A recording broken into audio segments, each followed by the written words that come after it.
ఒక్కసారి కొమ్మూరి గోల్డ్ కి కాల్ చేయండి. తాకట్లో ఉన్న మీ బంగారాన్ని విడిపించి మార్కెట్ ప్రైస్ కి వాళ్ళు కొనుక్కుని మిగతా డబ్బులు మీకు ఇచ్చేస్తారు. చైనాలో అకాల వర్షాలతో వరద బీభత్సం సృష్టిస్తోంది. చైనాలోని గాంగ్డాంగ్, జీజియాంగ్ ప్రాంతాలలో ముఖ్యంగా ఈ వరద నీరు పోటెత్తడంతో లక్షలాది మంది జనం నిరాశ్రయులైనట్లుగా అక్కడి ప్రభుత్వం వెల్లడించింది. ఇప్పటికే ఈ అకాల వర్షాలతో కొండ చర్యలు విరిగిపడటంతో 10 మంది గల్లంతైనట్లు, 10 మంది మరణించినట్లు అక్కడి ప్రభుత్వం చెబుతుంది. అదేవిధంగా ఈ వరదలలో చిక్కుకున్నట్లు మరో 20 మంది కూడా గల్లంతైనట్లు అక్కడి ప్రభుత్వం అధికారికంగా వెల్లడించింది.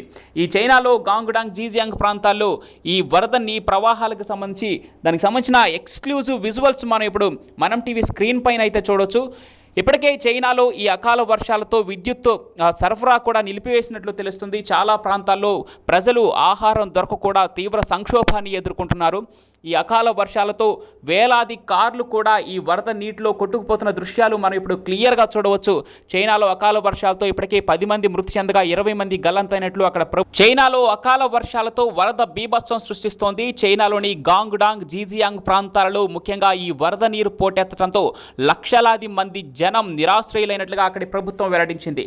ఇప్పటికే ఈ అకాల వర్షాలతో కొండ చర్యలు విరిగిపడటంతో 10 మంది గల్లంతైనట్లు, 10 మంది మరణించినట్లు అక్కడి ప్రభుత్వం చెబుతుంది. అదేవిధంగా ఈ వరదలలో చిక్కుకున్నట్లు మరో 20 మంది కూడా గల్లంతైనట్లు అక్కడి ప్రభుత్వం అధికారికంగా వెల్లడించింది. ఈ చైనాలో గాంగ్డాంగ్, జీజియాంగ్ ప్రాంతాల్లో ఈ వరదని ప్రవాహాలకు సంబంధించి దానికి సంబంధించిన ఎక్స్క్లూజివ్ విజువల్స్ మనం టీవీ స్క్రీన్ పైన అయితే చూడొచ్చు. ఇప్పటికే చైనాలో ఈ అకాల వర్షాలతో విద్యుత్ సరఫరా కూడా నిలిపివేసినట్లు తెలుస్తుంది. చాలా ప్రాంతాల్లో ప్రజలు ఆహారం దొరక కూడా తీవ్ర సంక్షోభాన్ని ఎదుర్కొంటున్నారు. ఈ అకాల వర్షాలతో వేలాది కార్లు కూడా ఈ వరద నీటిలో కొట్టుకుపోతున్న దృశ్యాలు మనం ఇప్పుడు క్లియర్గా చూడవచ్చు.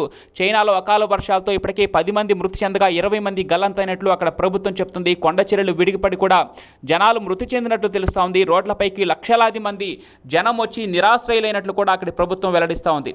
ఈ నేపథ్యంలోనే అధికారిక ప్రభుత్వం సహాయక చర్యలకు పూనుకుంది. ఇక లోతట్టు ప్రాంతాల ప్రజలను ఇప్పటికే సురక్షిత ప్రాంతాలకు కూడా తరలించినట్టు తెలుస్తోంది. ఈ వరదల నేపథ్యంలో అటు ప్రభుత్వాలకు, అదేవిధంగా విద్యా సంస్థలకు, ప్రభుత్వ ఉద్యోగులకు కూడా